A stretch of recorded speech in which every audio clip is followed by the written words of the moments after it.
ഒരു കറിവേപ്പിലയുടെ ഡയറിക്കുറിപ്പ്. അതെ, ഞാൻ നിങ്ങളുടെ സ്വന്തം കറിവേപ്പില. കറിവേപ്പില എന്ന് കേൾക്കുമ്പോൾ ആദ്യം നിങ്ങളുടെ മനസ്സിലേക്ക് ഓടിയെത്തുക ആവശ്യം കഴിഞ്ഞാൽ വലിച്ചെറിയുക എന്നൊരു പ്രയോഗമായിരിക്കുമല്ലേ. ചില മനുഷ്യർ അവരുടെ ജീവിതത്തെ എൻ്റെ ജീവിതവുമായി താരതമ്യം ചെയ്യാറുണ്ട്. എന്നാൽ ആവശ്യം കഴിഞ്ഞാൽ വലിച്ചെറിയുന്നൊരു സാധനമായിട്ടാണ് എല്ലാവരും എന്നെ കാണുന്നത്. എന്നാൽ എനിക്ക് അതിലൊരു സങ്കടവുമില്ല. കാരണം എന്തെന്നാൽ എല്ലാ സമയത്തും എന്നെ കൂടെ കൂട്ടും. എല്ലാ കറികളിലും എന്നെ അലങ്കരിച്ച് കിടത്തും. ഞാനുണ്ടായാൽ ആ കറികൾക്കൊരു പ്രത്യേക മണവും ഗുണമൊക്കെയാണെന്ന് എല്ലാവർക്കും അറിയാം. ഞാനില്ലെങ്കിൽ കറികൾക്കൊരു ഫിനിഷിംഗ് പോരാ എന്നും പറയാം. അതെ, ഒടുവിൽ ചോറിൻ്റെ അല്ലെങ്കിൽ പ്രത്യേക ഭക്ഷണത്തിൻ്റെ കൂടെ നിങ്ങൾ കറിയെ കൂട്ടി കഴിക്കുമ്പോൾ എന്നെ നൈസായിട്ടങ്ങ് ഒഴിവാക്കുമല്ലേ. അതെനിക്കറിയാം. പക്ഷേ ആ കാര്യത്തിൽ എനിക്കൊരു സങ്കടവുമില്ല.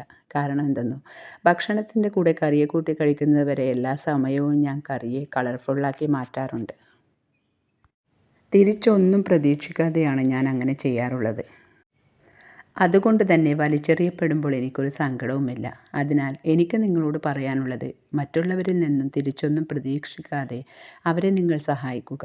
ഒരുപക്ഷേ അവർ നിങ്ങളെ നൈസായിട്ട് ഒഴിവാക്കുമ്പോൾ നിങ്ങളുടെ മനസ്സ് വേദനിക്കാതിരിക്കാൻ നിങ്ങൾക്ക് കരുത്തേകും. എന്ന് സ്വന്തം കറിവേപ്പില.